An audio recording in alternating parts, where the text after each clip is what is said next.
প্রিয় শিক্ষার্থীবৃন্দ, আজকে আমরা দশম শ্রেণীর অষ্টম অধ্যায় অর্থাৎ বৃত্তের অধ্যায়ের 20 নম্বর উপপাদ্য যেটা ওইটা নিয়ে আলোচনা করব। 20 নম্বর উপপাদ্যের প্রশ্নটা দেখো, বৃত্তের একই চাপের উপর দণ্ডমান কেন্দ্রস্থ কোণ বৃত্তস্থ কোণের দ্বিগুণ। অর্থাৎ বৃত্তের একই চাপ বিসি এর উপর দণ্ডমান কেন্দ্রস্থ কোণ, অর্থাৎ কেন্দ্রস্থ কোণ হলো বি ও সি কোণ, এইটা বৃত্তস্থ কোণের দ্বিগুণ অর্থাৎ 2BAC কোণ। আমাদেরকে এটা প্রমাণ করতে হবে। তাহলে আমরা বিশেষ নির্বাচনটা দেখি। বিশেষ নির্বাচন সাধারণত প্রশ্নে যা থাকে তার উপরে ডিপেন্ড করে। আমরা বিশেষ নির্বাচন বলি। মনে করি ও কেন্দ্র বিশিষ্ট ABC বৃত্তে BAC কোণ হলো বৃত্তস্থ কোণ, BOC কোণ হলো কেন্দ্রস্থ কোণ। প্রমাণ করতে হবে যে BOC কোণ সমান 2BAC কোণ। এখানে দেখো, মনে করি ও কেন্দ্র বিশিষ্ট ABC বৃত্তে, ও কেন্দ্র বিশিষ্ট ABC বৃত্তে এবং তার একই চাপ BC এর উপর দণ্ডমান বৃত্তস্থ কোণটা কোনটা BAC কোণ এবং কেন্দ্রস্থ কোণ হলো BOC কোণ। প্রমাণ করতে হবে যে BOC কোণ সমান 2BAC কোণ। আমাদের এই বৃত্তটার জন্য একটা অঙ্কন প্রয়োজন। অঙ্কনটা দেখো। অঙ্কনটার জন্য প্রথমে দেখো AC বাহুটা কেন্দ্রগামী নয়, আমাদেরকে একটা বাহু কেন্দ্রগামী নিতে হবে। দেখেন, মনে করি AC রেখাংশ কেন্দ্রগামী নয়, এই ACটা কেন্দ্রগামী নয়। এই ক্ষেত্রে A বিন্দু দিয়ে কেন্দ্রগামী রেখাংশ AD অঙ্কন করব। অঙ্কনটা আবার দেখো, মনে করি AC রেখাংশ কেন্দ্রগামী নয়, এই ক্ষেত্রে A বিন্দু দিয়ে কেন্দ্রগামী রেখাংশ অর্থাৎ A বিন্দু দিয়ে কেন্দ্রগামী রেখাংশ AD থাকে। প্রমাণটা দেখেন। প্রমাণের ক্ষেত্রে আমরা প্রথম ধাপে শুধু এই ত্রিভুজটা নিয়ে আলোচনা করব। এই ত্রিভুজটা এখানে দেখেন, এই ত্রিভুজের মধ্যে বহিস্থ কোণ হলো বি ও ডি কোণ, এই কোণটা বহিস্থ, আর অন্তস্থ কোণ হলো এই কোণটা এবং এই কোণটা, এই তিনটা কোণ অন্তস্থ। তো আমরা দেখো, আমরা জানি যে ত্রিভুজের বহিস্থ কোণ অন্তস্থ বিপরীত কোণ দ্বয়ের সমষ্টির সমান। অর্থাৎ ত্রিভুজের বহিস্থ যে কোণটা হবে এটা অন্তস্থ বিপরীত যে কোণগুলো হবে এই দুইটার যোগফলের সমান।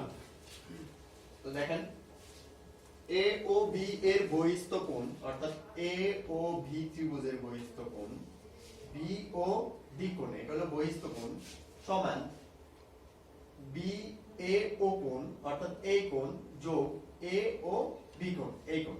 এখানে দেখেন, A ও B এর বহিস্থ কোণ B ও B সমান অন্তস্থ কোণ B A ও কোণ প্লাস অন্তস্থ কোণ। এই ধাপ 2 তে দেখো, ধাপ 1টা দেখো, এখানে বন্ধ করো, দাঁড়ায় প্রশ্ন করো। 2 তে দেখো A ও B ত্রিভুজ A, আবার অর্থাৎ এই ত্রিভুজের মধ্যে আরেকটা জিনিস লক্ষ্য করো, A ও সমান B ও। কেন A ও সমান B ও? কারণ এই দুইটাই একই বৃত্তের ব্যাসার্ধ।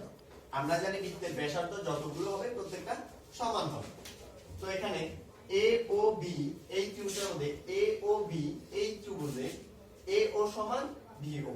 তাহলে এটা কি দেখা গেছে? এটা একটা এই বাহুটা সমান। তারপরে একটা ত্রিভুজের দুইটা বাহু সমান। তাহলে এটা একটা সমবাহু ত্রিভুজে পরিণত হয়েছে। আর আমরা জানি সমবাহু ত্রিভুজের ভূমি সংলগ্ন কোণ। তাহলে এই সমবাহু ত্রিভুজের মধ্যে এটা ভূমি ধরা যায়। এটা ভূমি ধরা যায়। আমরা জানি সমবাহু ত্রিভুজের ভূমি সংলগ্ন কোণগুলো পরস্পর সমান হয়। তাহলে এখানে ভূমি সংলগ্ন কোণ এই কোণটা এবং এই কোণটা, অর্থাৎ BA ও কোণ সমান BA ও B কোণ, অর্থাৎ ভূমি সংলগ্ন কোণ দুইটা সমান। এখানে দেখেন, এইখানে A ও সমান B ও। অনুরূপভাবে এই কোণগুলা অনুরূপভাবে দেখো BA ও কোণ সমান A ও B কোণ, A ও B কোণ, এই কোণটা এবং এই কোণটা সমান। এখন দেখো, ধাপ 1 ও ধাপ 2 থেকে আমরা পাই কি? আমরা পাই B ও B কোণ। এই কোণটা আমরা যেহেতু এখানে বলছি যে ও এ সমান ও বি এবং বি এ ও কোণ সমান এ ও বি কোণ, অর্থাৎ এই কোণটা এবং এই কোণটা সমান। আমরা যেহেতু বলছি যে এই কোণটা সমান, এই দুইটা কোণকে আমরা এখন একটা কোণে বলবো, একই বলবো। সুতরাং বি ও ডি কোণ সমান 2 বি এ ও কোণ। দেখো এখানে দেখো এটা বি ও ডি কোণ সমান 2 বি এ ও কোণ। ঠিক অনুরূপভাবে এই ত্রিভুজটাতে একটু চিন্তা করো, এই ত্রিভুজের মধ্যে চিন্তা করো, এই ত্রিভুজের বহিস্থ কোণ কোনটা? এইটা সি ও ডি কোণ, এই কোণটা বহিস্থ। সুতরাং এটা তো একই ভাবে সি ও ডি কোণ ধাপ 3।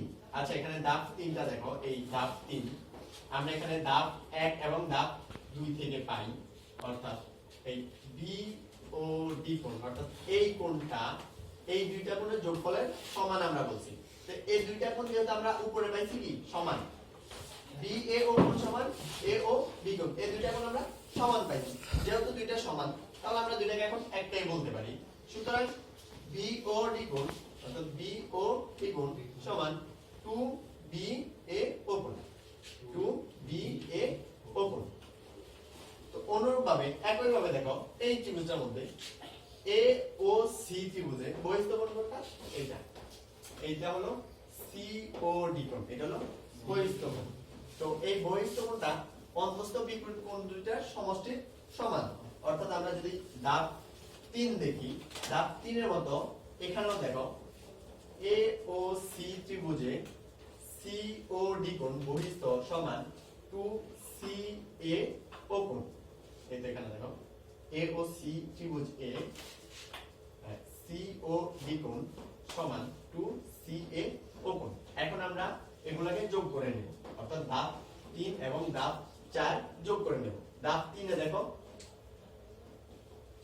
ধাপ 3 এ ছিল দেখো এই তো বি ও ডি, এখানে যোগ করে নিচ্ছি বি ও ডি যোগ সি ও ডি, অর্থাৎ বি ও ডি যোগ সি ও ডি।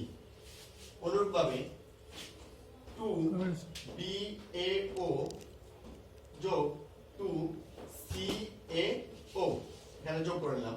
তো আমরা এখানে দেখা যায় বি ও ডি, অর্থাৎ বি ও ডি যোগ সি ও ডি, আমরা এই দুইটাকে একটাই বলতে পারি।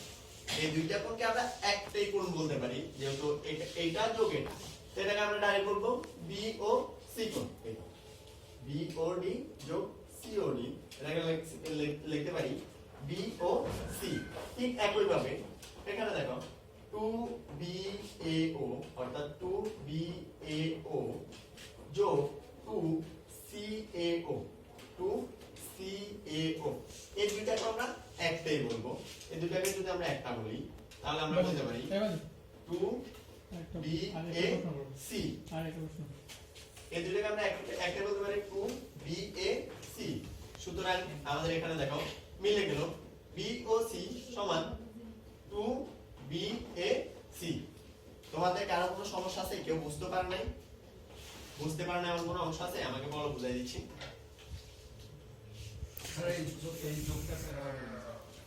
এখানে যোগটা দেখো, এখানে আমরা প্রথমে যা পাইছি, অর্থাৎ 1 নাম্বার ধাপে যা পাইছি বি ও ডি, এখানে দেখো বি ও ডি সমান, এখানে দেখো বি ও ডি, এটাতে কি পাইছি 2 বি এ ও। ঠিক অনুরূপভাবে এখানে পাইছি সি ও ডি সমান 2 সি এ ও। তো এখানে লিখলাম, প্রথমে এটা লিখলাম বি ও ডি যোগ এখানে পরেরটা লিখলাম সি ও ডি, সি ও ডি, এখান থেকে 2 বি এ ও, এটা আনলাম 2 বি এ ও যোগ 2 সি এ ও, এই তো 2 সি এ ও। তো এখানে এই কোণগুলা যেহেতু এখানে বি ও ডি কোণ, অর্থাৎ বি ও ডি কোণ, এই কোণটা যোগ সি ও ডি কোণ, অর্থাৎ এটা সি ও ডি কোণ। তো আমরা এখন দুইটাকে একটাই বলবো, এই তো নিচে একটাই বললাম বি ও সি কোণ, বি ও সি কোণ, এই দুইটাকে যোগ করে নিলাম বি ও সি কোণ। অনুরূপভাবে উপরের গুলো দেখো 2 B A C, 2 B A C, অর্থাৎ এই কোণটা, জাস্ট এই কোণটা যোগ 2 সি এ ও কোণ, অর্থাৎ এই কোণটা। ঠিক আছে, এই কোণটা এবং এই দুইটাকে আবার একই ভাবে বলি, যেহেতু এখানেও 2 আছে এখানেও 2 আছে, আমরা 2 রাখলাম। 2 রেখে এখানে দুইটাকে একই বললাম বি এ সি, অর্থাৎ বি এ ওকে এবং সি এ ওকে আমরা সরাসরি বললাম বি এ সি। বুঝতে পারছো সবাই?